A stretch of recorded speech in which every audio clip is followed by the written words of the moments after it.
Nesse momento, eu quero falar sobre a glória da mulher. Então, eu quero pedir licença um segundo para você, mulher, e quero ter uma palavrinha também de um segundo para com os homens. Que me perdoem os homens e que me relevem os machistas. A mulher, ela é a razão da existência da vida. Não existe vida se não existir mulher. É impossível existir família, cultura, governos, humanidade, sem a figura central, sem a figura essencial para a vida humana. E essa figura é você, mulher. A glória da mulher, ela consiste na concepção da humanidade.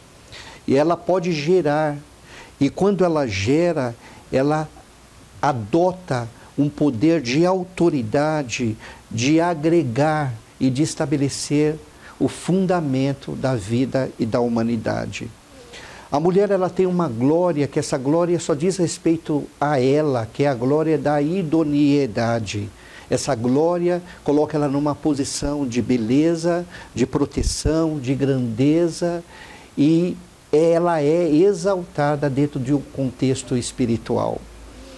O resgate da espiritualidade dentro de um projeto que foi desenvolvido e foi reajustado, só foi possível por causa da mulher.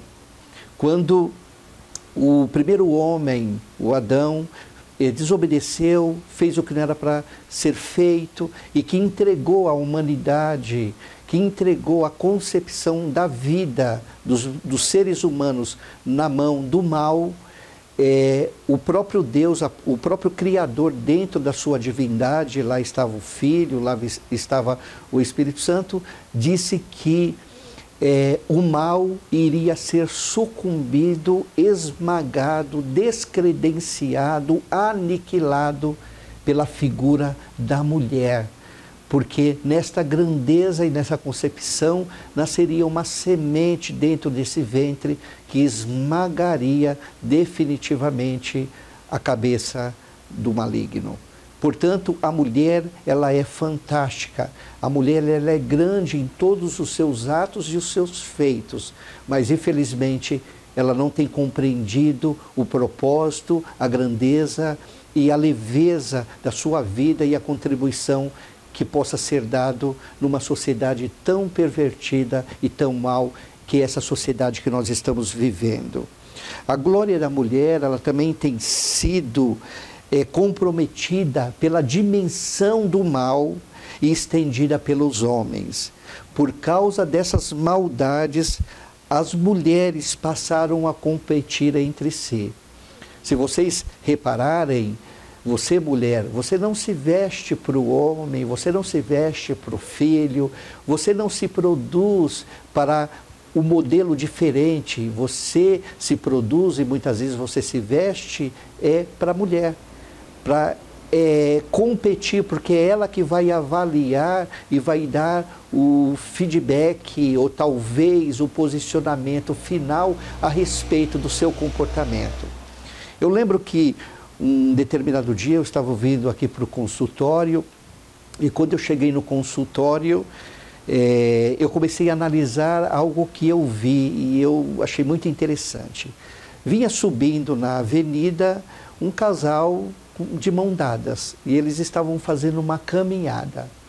E dentro dessa caminhada que esse casal estava vindo, vinha uma outra mulher, mais ou menos no estilo piriguete. Ela era uma mulher que chamava atenção e parava, vamos dizer, o trânsito na própria região. O homem deu uma olhada discretamente e ele continuou a sua caminhada, com propriedade, não disfarçando porque ele estava com a mulher dele, nada disso. Ele continuou. Mas a mulher, ela numa questão, numa capacidade, numa maestria que eu diria que nem as máquinas de raio-x, de tomografia, faria uma leitura tão sofisticada em minutos não, em segundos que aquela esposa daquele rapaz fez. Ela deu uma virada para o lado, ela tirou uma radiografia, uma tomografia computadorizada daquela outra mulher, provavelmente piriguete, não estou aqui para julgar, e com certeza só Deus sabe do resultado que foi produzido na mente e na cabeça dela. E isso muitas vezes é triste, porque a mulher, ela é o que ela é. A grandeza dela não está na competição com a sua própria espécie, com o seu próprio modelo. Está na compreensão e no entendimento dela ser aquilo que ela é na origem e na fonte. Então, as mulheres, elas vivem e se produzem para as mulheres e não para os homens. Infelizmente, a mídia televisiva, escrita e falada, ela tem apresentado a mulher como um objeto descartável, como um copo plástico. Por exemplo, da cerveja, dos carros, das televisões, né, dos apartamentos, aparece aquela mulher perfeita. E aparece o comercial daquilo que eu quero vender. Então, na verdade, a mulher, ela aparece como figura central, mas ela é descartável. Ela não tem valor. Ela fica em segundo plano, ela amassa e joga fora. O que eu quero é a cerveja, o que eu quero é o time de futebol, o que eu quero é o carro de último modelo, o que eu quero é o apartamento. Eu posso, né, ter ela como um objeto sexual ou como um objeto, mas eu descarto, jogo fora. O que eu quero é o objeto inanimado, que tem mais valor do que a própria mulher. Essa cultura, ela foi concebida nos primórdios. E uma das coisas que eu vejo, que a própria Escritura mostra isto, em relação aos judeus, em relação aos asiáticos, em relação aos africanos, em relação, né, aos, né, países aqui da América do Sul, da Europa, Estados Unidos. Sempre a mulher, ela está lá em segundo plano, porque de fato foi projetado e foi, né, desenvolvido um entendimento falacioso, maligno, colocando a mulher num nível que ela não está. Então, o que eu quero chamar a atenção, mulher, você está numa posição de destaque e de privilégio em relação aos homens. Você é um ser superior. Se você analisar as Escrituras, Deus faz várias vezes menções à mulher. Quando ele fala da essência, ele coloca a mulher como padrão. Por exemplo, o sábio Salomão, ele teve 1000 mulheres, ele teve 300 e poucas concubinas e teve, né, provavelmente quase 600, né, 300 e poucas esposas e quase 600 concubinas. E o sábio Salomão, ele diz uma coisa interessante, ele fala que o homem que encontra uma mulher virtuosa, ele encontrou, sabe o quê? O favor de Deus. Ou seja, Deus, ele se apresenta para o homem quando ele encontra uma mulher virtuosa. Você não encontra na palavra, né, alguma menção assim, que a mulher que encontra um homem virtuoso encontra o favor de Deus. Por quê? A mulher está diferenciada.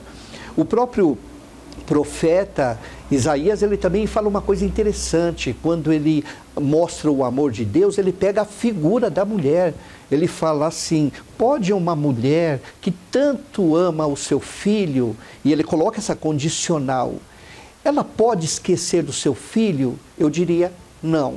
Mas se todavia esta mulher que tanto ama o seu filho se esquecer, todavia eu, Deus, não me esquecerei de você. Ou seja, ele não pega a figura do homem e diz: pode um pai que tanto ama o seu filho? Por quê? Porque a mulher tem glórias e tem peculiaridades e tem particularidades que diz respeito só a ela. Mas o que acontece?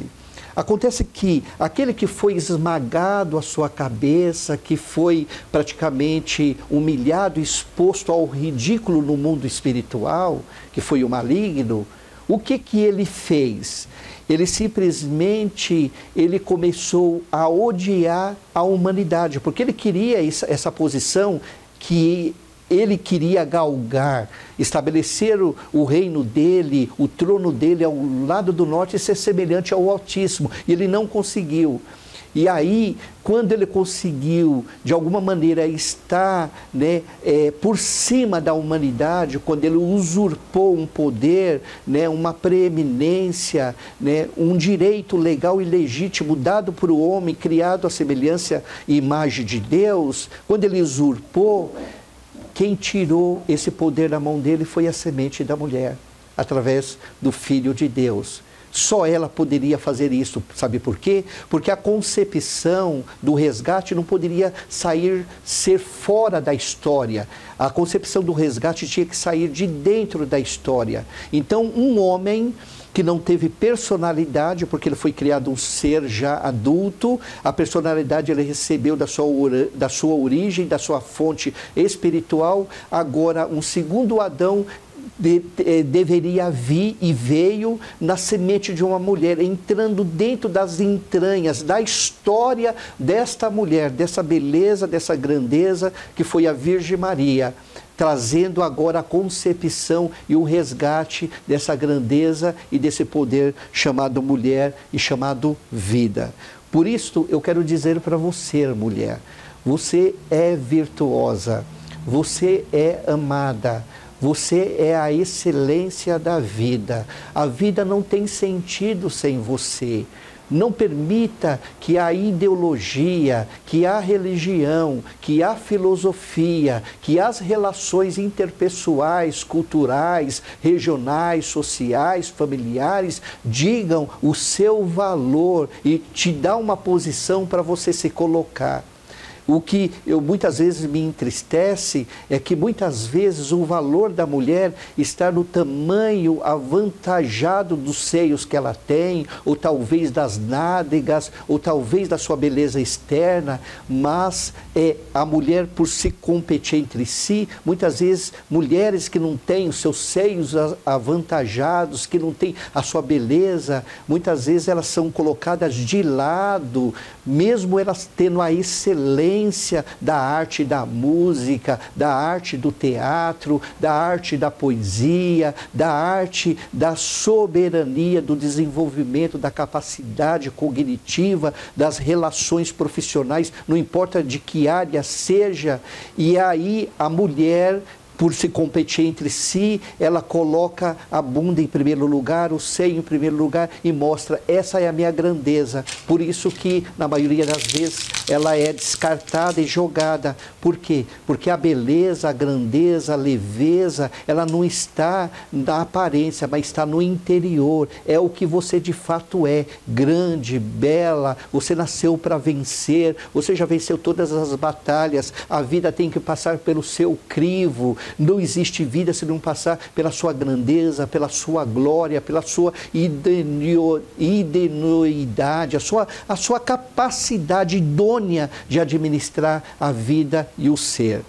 Por isso, mulher, pare, pense, analise e reflita.